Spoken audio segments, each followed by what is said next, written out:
안녕하세요. 2015년도 3회차 노동시장론 풀어보도록 하겠습니다. 자, 1번 단체 교섭에서 사용자 교섭력의 원천이 아닌 것은 사용자의 교섭력. 그 노동자의 교섭력이 있고 사용자의 교섭력이 있겠죠. 어쨌든 사용자가 쓸 수 있는 것과 그 다음에 노동자가 쓸 수 있는 것. 노동자는 노동 3권을 쓰는 거죠. 3권이다 보니까 여기 3권 중에서 단체 행동권에 속하는 것들이 뭐가 있나요? 여러분들 잘 알고 있는 파업이니 그 다음에 보이콧이니 혹은 준법 투쟁이니 그 다음에 태업이니 이런 것들이 있을 수 있습니다. 그 다음에 사용자가 쓸 수 있는 건 뭐가 있나요? 직장 폐쇄, 그 다음에 대체근로 투입, 그 다음에 무노동, 무임금이죠. 대신 이제 대체근로자 투입하는 거는 불법 불법 노동쟁이, 그러니까 노조에서 불법 행위를 했을 때 대체근로자 투입할 수 있는 거고요. 정상적인 노동쟁이에서는 대체근로자 투입하면 안 되는 겁니다. 어쨌든 이런 세 가지 정도의 사용자의 대처 수단이 있다라는 거죠. 그러다 보니까 자, 첫 번째가 파업 근로자 대신에 다른 근로자로 대체할 수 있는 능력. 이게 이제 대체 근로자 투입이죠. 그다음에 파업 근로자들이 외부에 임시로 취업할 수 있는 능력. 이건 뭐예요? 이건 노동자들이 파업하면서 그 중간에 예를 들어서 뭐 아르바이트를 해서라도 생활비를 벌어야 되니까, 왜? 무노동하기 때문에 무임금 주겠다라고 사용자가 그러면 파업하는 기간에 임금이 안 나오잖아요. 그러니까 어떻게 돼? 노동자 입장에서는 뭐 다른 걸 통해서라도 생활비를 벌어야 될 거 아닙니까? 그러다 보니까 이거는 사용자가 아니라 노동자 혹은 노조에서 하는 거죠. 그래서 두 번째는 사용자 교섭력이 아닙니다. 그 다음에 세 번째 기업의 재정 능력. 재정 능력이 풍부하다. 파업을 충분히 견딜 수 있다. 그럼 뭐 사용자 입장에서는 버틸 수 있는 거죠. 그 다음에 직장 폐쇄. 지금 여기 나왔죠. 직장 폐쇄. 이런 것들을 할 수 있는 거죠. 자, 그래서 1번의 정답은 2번입니다. 2번의 내용은 사용자가 할 수 있는 게 아니라 노동자가 할 수 있는 거죠. 두 번째, 정부의 노동시장에서 구인구직 정보의 흐름을 원활하게 하면 직접적으로 줄어드는 실업의 유형은 각 실업과 그 실업에 대한 그 대책 중에서 마찰적 실업, 그 다음에 경기적 실업, 그 다음에 구조적 실업, 그 다음에 계절적 실업, 이런 네 가지 정도의 실업이 있다면, 마찰적 실업은 구인 구직 정보의 원활한 제공, 신속하고 그 다음에 뭐 이런 것들이 해결책으로 될 수 있는 거고요. 경기적 실업은 국가에서 경기 부양할 수 있는 경기 부양책. 그러다 보니까 금리를 인하한다든가 세금을 낮춘다든가 그다음에 뭐 SOC 사업에 투자한다든가 뭐 이런 것들이 경기적 실업을 줄일 수 있는 거고요. 그다음에 구조적 실업은 이주 정책도 가능하고 그 다음에 직업 재교육도 가능하고 그 다음에 인력 수급 정책 이런 것들을 통해서 줄일 수 있고요. 계절적 실업은 말대로 계절적인 요인에 의해서 발생하다 보니까 예를 들어서 여름에 일할 수 있는데 여름이 끝나면 어떻게 실업자가 되는 거죠. 그러면 다른 계절에 일할 수 있는 구인처를 개발해 주는 거죠. 그래서 새로운 구인처 개발 혹은 정보 알려주는 거죠. 이런 것들이 정보 제공해 주는 거죠. 이런 것들이 계절적 실업을 줄일 수 있는 방법들인 거죠. 그러다 보니까 자, 구인구직 정보의 원활한 흐름을 원활하게 하면 직접적으로 줄어드는 실업 뭐예요? 마찰적 실업인 거죠. 그래서 2번의 정답은 1번입니다. 3번, 노동과 자본만이 생산 요소이고 두 생산 요소가 서로 보완제일 경우 자본의 가격이 하락할 때 노동 수요의 변화를 나타낸 그래프는 예, 이 문제 여러분들 상당히 헷갈릴 수 있는 문제 중에 하나일 수 있을 것 같아요. 그래서 이게 그냥 간단하게만 보면 예를 들어서 노동과 자본이라 했으니까 노동과 자본이라는 게 있다. 그러면 여기서 뭐라 했어요? 자본의 가격이 하락한다. 자본의 가격이 하락한다라는 것은 결국은 자본을 많이 쓴다라는 거잖아요. 가격이 하락한다라는 것은 소비는 어떻게 돼? 늘어나겠죠. 그러면 노동은 소비가 줄어들겠죠. 그죠? 일반적으로 생각하면 그럴 수 있다라는 거예요. 기업의 입장에서는. 그죠? 사람을 쓰던 걸 기계에 쓰면 된다라는 거죠. 자본이 기계로 대체할 수 있는 거예요. 그죠? 근데 여기서 뭐라 했습니까? 보완제라는 얘기를 썼었어요. 기준 자체가 보완제와 대체제라는 게 있어요. 경제에서는. 그래서 이 두 가지 개념을 먼저 아셔야 돼요. 보완제라는 것은 이것이 있을 때 다른 걸 보완해 주는 거예요. 쉽게 얘기해서 이런 거죠. 커피와 설탕 같은 거예요. 커피가 잘 팔리면 설탕도 어떠한다? 잘 팔리는 거고, 커피가 안 팔린다 그러면 어떻게? 설탕도 소비가 줄겠죠. 이런 게 보완제입니다. 보완해 주는 거. 이것과 저것을 보완해 준다라는 거죠. 그래서 근데 대체제는 뭐예요? 꽝 대신 닭이에요. 그게 뭐예요? 예를 들어서 이런 거죠. 갑자기 지금 얘가 버터, 마가린. 버터를 쓸 것이냐, 마가린을 쓸 것이냐. 보통 버터를 쓰고 싶은데 버터 가격이 비싸다 그러면 마가린을 쓴다라는 거죠. 그 다음에 소고기와 돼지고기. 예를 들어서 소고기가 더 훨씬 맛있어서 소고기 먹고 싶은데 소고기가 비싸면 뭐예요? 돼지고기 먹는다라는 거죠. 꽝 대신 닭이라는 거예요. 지금 얘기했다시피. 그렇기 때문에 어떤 게 잘 팔린다면 어떤 거는 안 팔릴 수 있다라는 거예요. 반대의 경향인 거죠. 근데 보완제는 어떻게? 같이 가는 거예요, 같이. 그럼 여기서 얘기했던 건 뭐야, 지금? 예. 자본 가격이 떨어진다 그랬어요. 그럼 소비가 증가하듯이. 그러면 같이 가야 되겠죠, 이것도 소비가 증가하는 거죠. 보완제라 그랬으니까. 그럼 어떤 그래프가 되는 거예요? 예. 1번, 첫 번째 그래프죠. 웨이브 그래프. 수요가 늘겠죠. 노동 수요가. 그죠? 예. 그래서 우측으로 이동하는 거죠. 노동 수요 곡선이. 이해되십니까? 예. 노동 수요가 증가하니까 이것도 같이 가는 거라 그랬잖아요. 보완제는 같이. 예. 자본제가 소비가 증가, 가격이 낮아지니까 많이 쓰겠죠, 자본을. 그럼 당연히 같이 가는 거니까 노동도 많이 소비하는 거죠. 그럼 노동 수요 곡선이 어떻게 된다? 우측으로 이동하는 거죠. 우측으로. 당연한 겁니다, 이거. 예. 그 다음에 4번 전체 근로자의 20%가 매년 새로운 일자리를 찾고 있으며 직업 탐색 기간이 평균 3개월이라면 마찰적 실업은. 이거 간단한 문제인데 사실은 되게 복잡하게 할 것 같은데.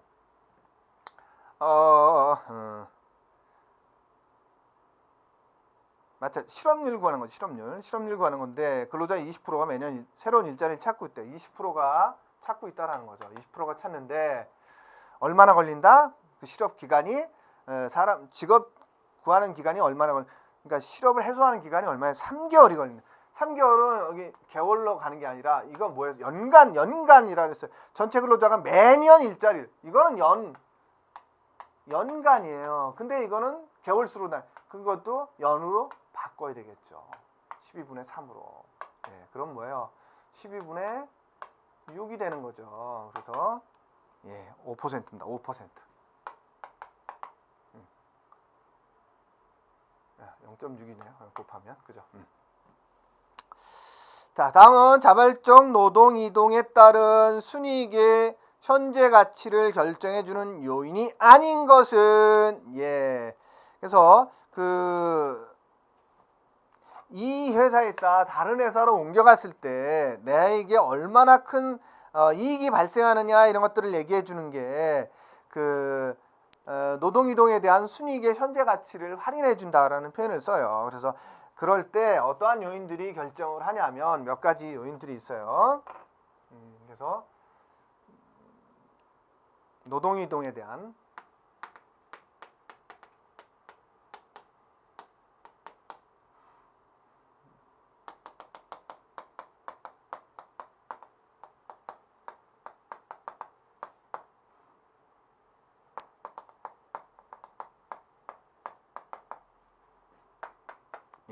첫 번째는 그 직장에 갔을 때 근속기간이 임금격차.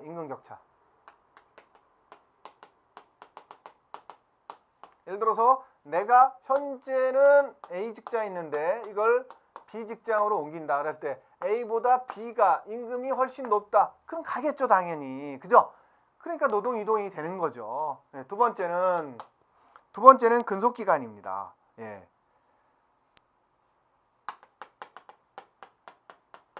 내가 여기서 200 받고 여기서도 200 준다 그래도 여기서는 5년밖에 더 이상 못 다니는데 여기서는 10년을 보장해 주겠다 그래요. 그럼 당연히 옮겨가는 거예요. 근속기간이 길으니까. 임금이 높지 않더라도. 그죠? 예. 그 다음에 세 번째는 현재 가치로 할인해 주는 할인율이 낮을수록 현재 가치 할인율. 현재 가치의 할인율이 나중에 받게 될 그 가치에 대비해서 현재 가치가 여기가 낮다. 그러면 여기가 미래 가치가 높다면 이쪽으로 옮겨가야 되겠죠. 그 다음에 비용. 이거는 어떤 경제적 비용일 수도 있고 심리적 비용일 수도 있습니다. 어쨌든 여기에서 이쪽으로 옮겨가는데 B직장으로 옮겨가는데 굉장히 비용이 많이 들어간다. 예를 들어서 나는 여기 서울이었고 A직장은 여기는 부산이다. 그러면 부산으로 이사도 가야 되고 또 이사가는 비용은 둘째 치더라도 뭐 예를 들어서 애들이 서울에서 교육 환경이 좋은데 부산까지 내려간다면 싫다고 막 떼쓴다라는 거죠. 그런 것들이 심리적 비용이에요. 이런 저항이 크거나 이런 것들이 크면 클수록 옮겨가기가 힘들어지는 거죠. 그래서 옮겨가는 비용이 낮아야 되겠죠. 그래야 옮겨가기 쉬워지는 거죠. 이해되시죠? 예, 그런 얘기입니다. 그러다 보니까 뭐예요? 정답은 결정해주는 요인이 아닌 것은 새로운 직장의 고용 규모와는 조금은 상관없다라는 거죠. 물론 고용 규모가 큰 기업일수록 임금 많이 준다. 이게 아예 딱 정해져 있는 거라면 당연히 1번의 경우가 될 수도 있겠죠. 근데 오히려 여기는 500명인 기업이었고 여기는 300명인 기업인데도 더 임금 더 주겠다 이럴 수도 있을 거 아닙니까? 그죠? 네, 그러니까 그건 정확히 맞아떨어지진 않는다라는 거죠. 1번의 경우는.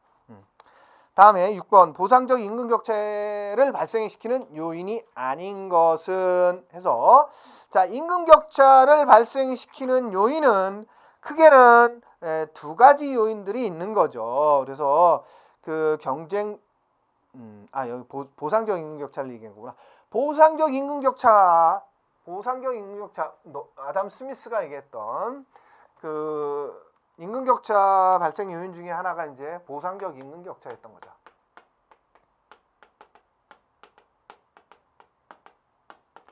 자, 보상적 임금 격차는 어떤 때 발생을 하느냐. 그래서 첫 번째는 고용의 안정성인 거죠. 예, 두 번째는 작업의 쾌적성입니다.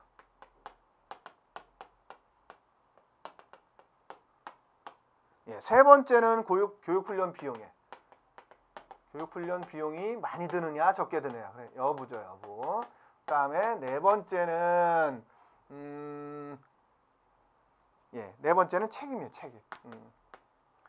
책임의 여부. 그 다음에 다섯 번째는 성공과 실패 가능성 여부라는 거죠.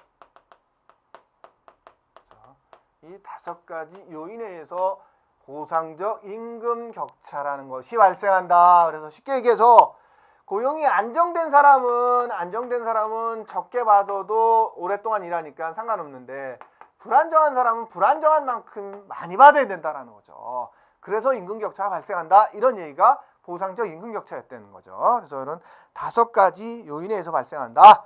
그러다 보니까 6번의 문제가 뭐였어요? 보상적 임금 격차를 발생시키는 요인이 아닌 것은 이것 중에 아닌 게 들어가 있죠? 예, 2번이죠. 성별 간의 소득 격차죠. 그 다음에 7번 아이스크림 가게를 운영한 A씨는 5명을 고용하여 한 개당 2,000원 2,000원인데 200원이라고 좀 잘못 나왔네요. 죄송합니다.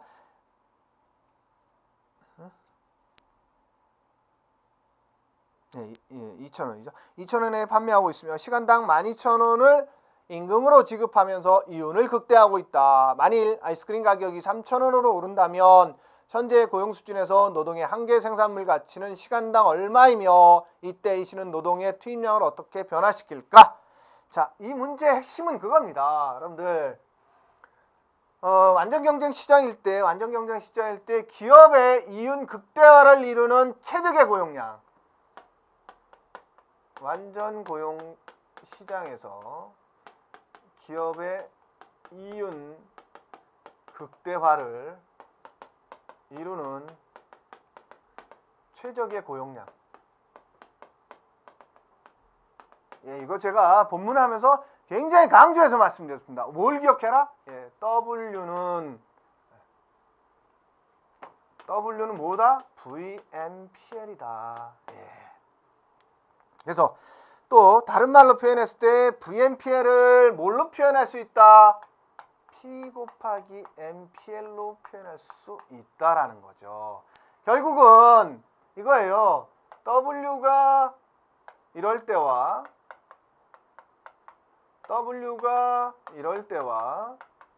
같은 때와 그 다음에 W 값이 오히려 VNPL보다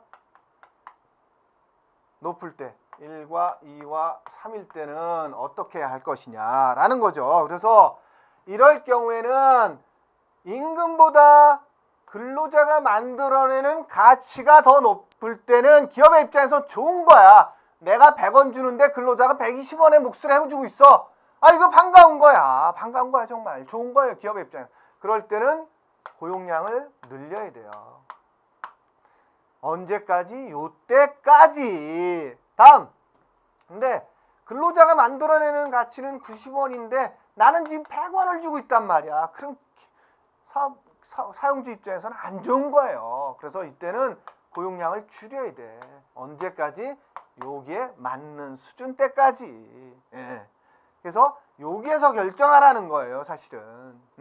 그 문제이기 때문에 여기서 문제에서 주어진 지문을 보겠습니다. 지문을 보면 자, W 주어져 있어요. W 값 주어져 있고 그 다음에 요 P 값 주어져 있고 NPL 값이 없는 거죠, 지금. 그러다 보니까 자, W 얼마였어요? W 값이 12,000원인 거죠. 12,000원. 그 다음에 P 값이 2,000원이었던 거죠. 2,000원. 그죠? 가격이 프라이스입니다. 이거 프라이스 가격이에요. 그 다음에 NPL 값은 없던 거죠. 그럼 예를 들어서 12,000원은 2,000원 곱하기 NPL이었던 거죠. 이거 그대로 대입한 겁니다. 이거 그대로 대입한 거예요. 예, 그러면 NPL 값이 얼마입니까? NPL 값은 12,000원 나누기 2,000원이잖아요. 그죠? 그럼 얼마예요? 6인 거죠. NPL 값이 6입니다. NPL 값이 6이 나왔는데 자, 여기서 어떻게 한다? 하나 바뀌는 게 있죠. 아이스크림 가격. 이 가격이 2,000원에서 3,000원으로 올랐을 때는 어떻게 할 것이냐라고 물어본 거예요. 여기서. 예. 결국 아이스크림 값, B 값이 올랐을 때. 그럼 봅시다. 자, W는 변함이 없는데 W를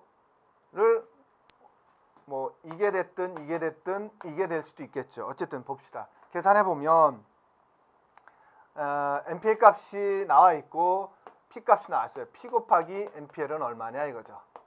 그러면 3,000원 곱하기 얼마예요? 6이죠. 6. 그럼 뭐예요? 18,000원인 거죠.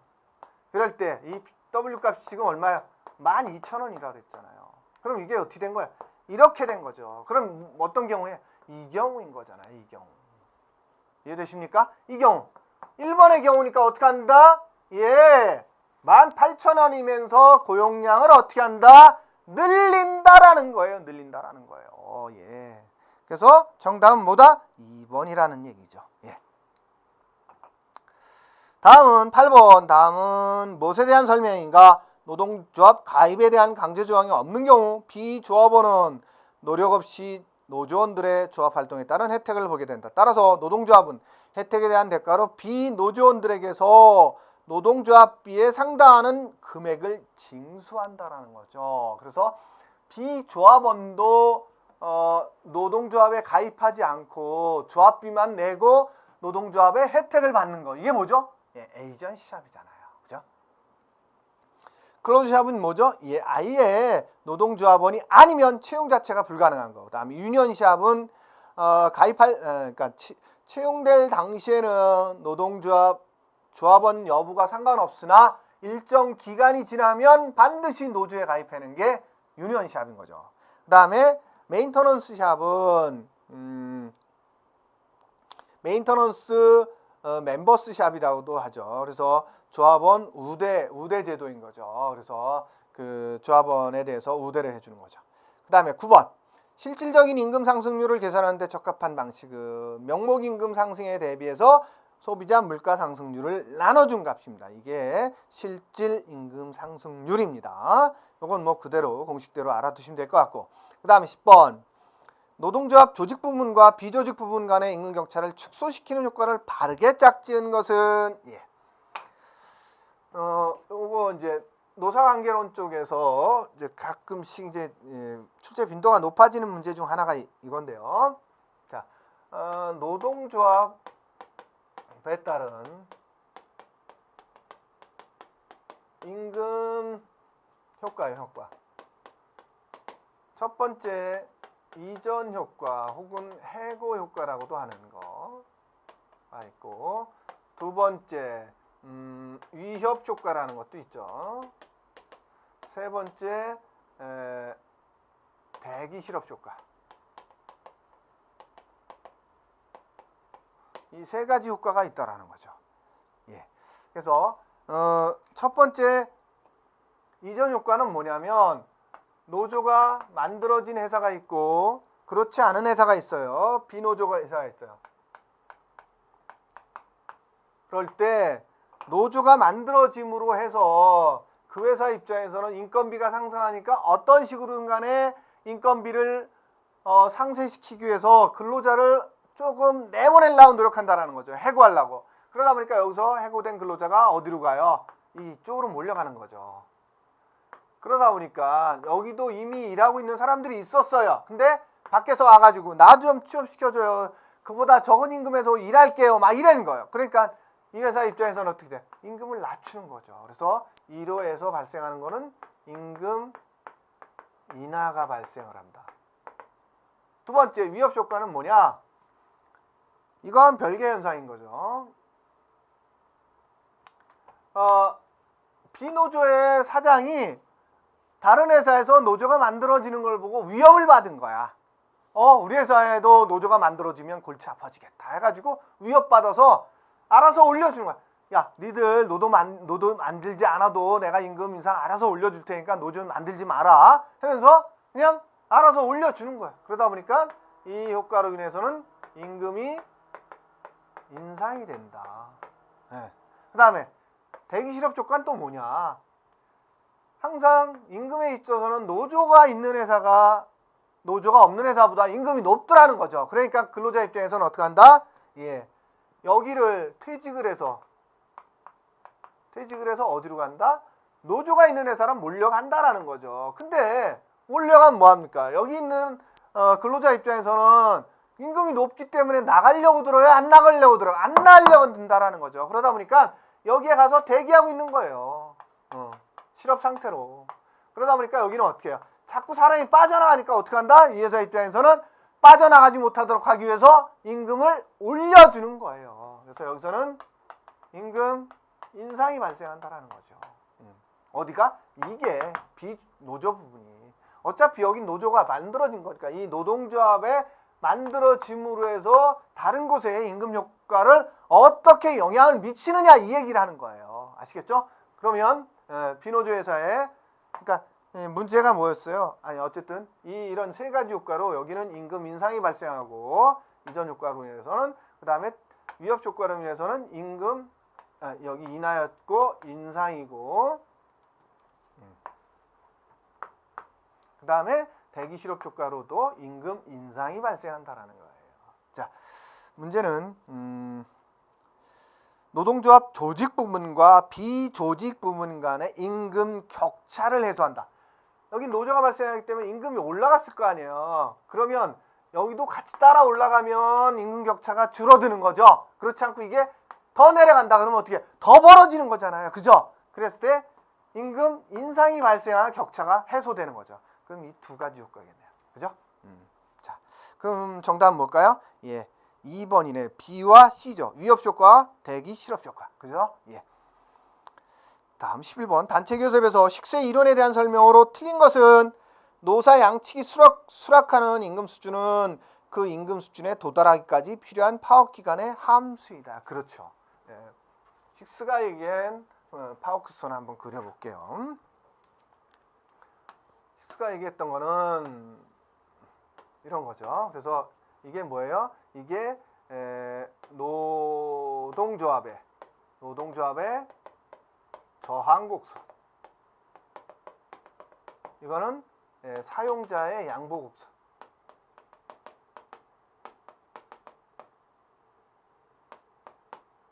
그래서 여기서부터 여기까지, 여기 타결될 때까지 걸리는 시간의 함수인 거죠. 네. 자, 맞는 얘기고요. 1번은. 그 다음에 두 번째, 사용자들은 파업 기간이 길어짐에 따라 점차 높은 임금을 지불하는 방향으로 양보할 수밖에 없다. 그렇죠. 사용자 입장에서는 올라가는 거죠. 양보한다라는 거예요. 그래서 올라가잖아요. 우상향하잖아. 우상향. 그죠? 대신 노동조합은 이렇게 우하향하는 거죠. 네. 자, 그 다음에 세 번째, 단체 교섭에서 임금 등이 결정되는 과정을 교섭력이라는 개념으로 설명한다. 이건 아니고요. 4번, 노동조합은 파업이 진행됨에 따라 많은 손실, 즉 비용이 발생하므로 자신의 요구 임금 수준을 낮출 수밖에 없다. 우하향한다라는 거죠. 우하향. 예, 낮추는 거죠. 예. 그죠? 예, 그래서 4번도 맞는 얘기죠. 그래서 11번에 틀린 거는 3번입니다. 다음 12번. 내부 노동시장의 형성 요인이 아닌 것은 관습, 그 다음에 현장 훈련, 그 다음에 숙련의 특수성, 노동 강도는 아닙니다. 예, 이건 뭐 본문 통해서 잘 아실 테니까 설명을 요하지 않겠습니다. 예, 다음은 13번 속임급 체계에 대한 설명으로 틀린 것은 여러분들 속임급이 도대체 뭐야? 라는 생각을 하셨을 거예요. 속임급이라는 것은 말 그대로 사람에 관련된 거예요. 그 사람의 어떤 속성이죠. 사람 속성. 그러다 보니까 어떤 성별 혹은 뭐 학력, 능력 뭐 이런 것들이죠. 능력은 좀 그렇고 학력, 그 다음에 뭐 자격증 뭐 이런 것들인 거예요. 그러다 보니까 사람 속성 이거에 따라서 뭐죠? 근속 연수를 매겨서 임금 체계를 달리하는 게 뭐죠? 예, 연공급이죠. 연공급. 예, 그래서 속임급은 쉽게 얘기해서 연공급을 얘기하는 거예요. 연공급. 네. 자, 그러면 1번 연령이나 학력, 경력, 근속 연수 등을 기준으로 임금의 개인 배분을 결정한다. 맞죠? 그러면 연공급이니까. 두 번째, 직무급이 속임급 체계에 해당한다. 그건 아니죠. 직무급은 오히려 뭐에 속한다? 꼭 이런 표현을 쓴다면 속직급이죠. 속직급. 직무에 속한 어떤 급수를 매긴다라는 거죠. 그 다음에 세 번째, 근속연수가 늘어날수록 숙련도가 향상되고 생활비도 많이 필요해진다는 점에서 속임급의 합리성을 확인할 수 있다. 선진 산업사회에서는 속임급의 영향력이 낮다라는 거죠. 예, 그 다음에 14번, 다음 중 인적 자본 투자 대상을 모두 고른 것은 뭐 다 속하겠네. 다 교육, 그 다음에 현장 훈련, 그 다음에 우리 교재는 이민으로 나와 있지만 이주 이민, 노동의 이동인 거죠. 이것도. 그 다음에 정보 획득, 건강, 다 맞는 얘기입니다. 그 다음에 15번, 직무 분석과 직무 평가를 기초로 하여 직무의 중요성과 난이도 등 직무의 상대적 가치에 따라 개별 임금 결정하는 당연히 직무급인 거죠. 그 다음에 임금 차별의 원인을 모두 고른 것은 인적 자본 투자로 인한 생산성 차이, 그 다음에 보상적 격차, 그 다음에 차별, 이런 것들 다 임금 차별이 발생할 수 있는 요인들인 거죠. 근데 자, 임금 차별의 원인을 여러분들 두 가지로 좀 나눠서 보셔야 돼요. 어차피 문제가 나왔었고 또 2차 시험에 가끔씩 나오는 게 뭐냐면 임금 차별을 얘기할 때 경쟁적인 요인이 있고 그 다음에 비경쟁적인 요인이 있다. 그래서 경쟁적인 요인은 여기 나왔던 것처럼 노동자의 생산성 차이,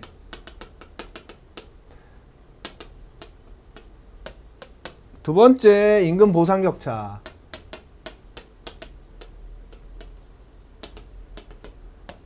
예, 세 번째는 시장의 단기적 불균형,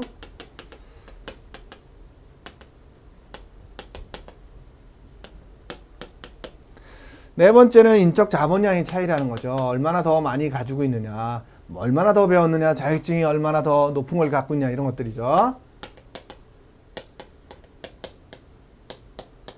그 다음에 기업에서 효율임금 정책으로 인한 고임금 경제, 효율임금에 따른 고임금 경제. 자, 비경쟁적인 요인들도 있다. 지금 나왔던 것 중에 하나가 이제 차별이었던 거죠. 차별 및 노동시장의 분단이에요. 차별 및 분단에서 발생하는 거. 1차 노동시장이니 2차 노동시장이니 이런 것들 때문에 내가 경쟁하지 않아도 당연히 임금차별이 발생한다라는 거죠. 그 다음에 노동조합의 영향인 거죠.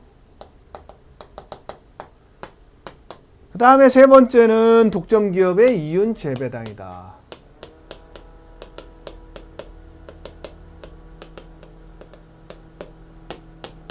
네 번째는 비효율적인 연공급제다.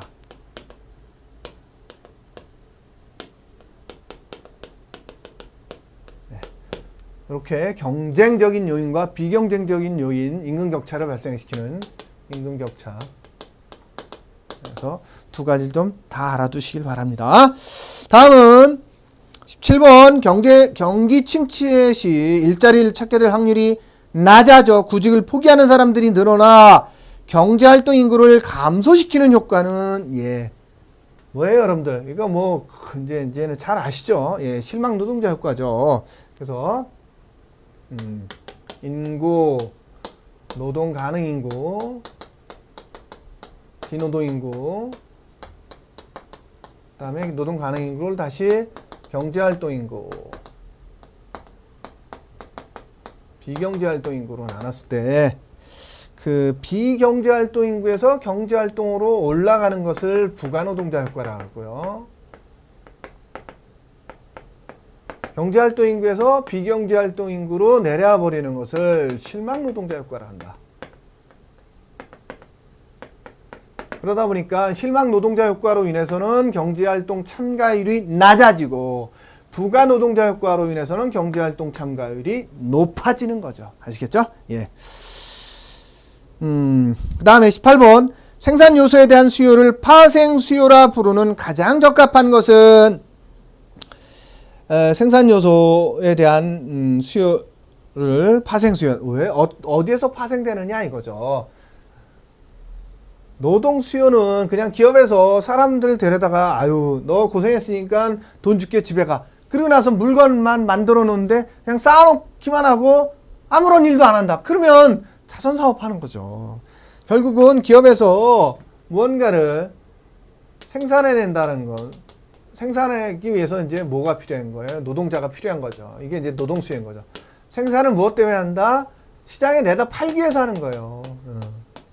결국은 소비자들이 많이 사주느냐 적게 사주느냐에 따라서 이게 많이 팔리면 생산 많이 해야 되니까 노동자도 많이 필요한 거고 적게 팔리면 적게 팔리기 때문에 생산도 적게 해야 되니까 노동 수요도 적어지는 거예요. 그래서 소비자 수요, 소비자의 수요 혹은 소비량에 따라서 파생되어진다라는 거죠. 결국은 노동 수요가. 아시겠죠? 그래서 발생하는 게 노동 수요라 그래서 파생 수요라는 얘기를 하는 거예요. 그럼 정답은 뭘까요? 3번. 생산 요소에 대한 수요는 그들이 생산한 생산물에 대한 수요에 의존하기 때문이다라는 거죠. 이 얘기죠. 그 다음에 19번. 다음은 무엇에 대한 설명인가? 실업과 미충원 상태에 있는 공석이 공존하는 경우의 실업. 즉 노동시장의 정보가 불완전하여 구직자와 구인처가 적절히 대응하지 못해서 발생하는 실업을 무엇이라고 하는가? 예. 사실은 공석이 발생하는 실업은 두 가지가 있어요. 공석이 있음에도 불구하고 공석이 있는데도 실업이 발생한다. 이는 두 가지가 있어요. 마찰적 실업도 있고요. 구조적 실업도 있다라는 거죠. 근데 이것만 가지고 본다라는데 그 뒤에 나오는 얘기가 있죠. 즉 노동시장의 정보와 노동시장 정보 불완전에서 발생한다. 이거는 마찰적 실업이고요. 구조적 실업은 뭐예요? 예, 경제나 혹은 기업의 어떤 경제라는 표현은 그렇고요. 기업의 변화 속도. 예를 들어서 이게 기업이 어떻게 변하느냐. 합병할 수도 있고 혹은 업종을 변경할 수도 있고 혹은 신기술이나 신기계 도입을 할 수도 있죠. 이런 등등의 것을 변화해도 근로자가 따라하지 못해서 발생하는 거예요.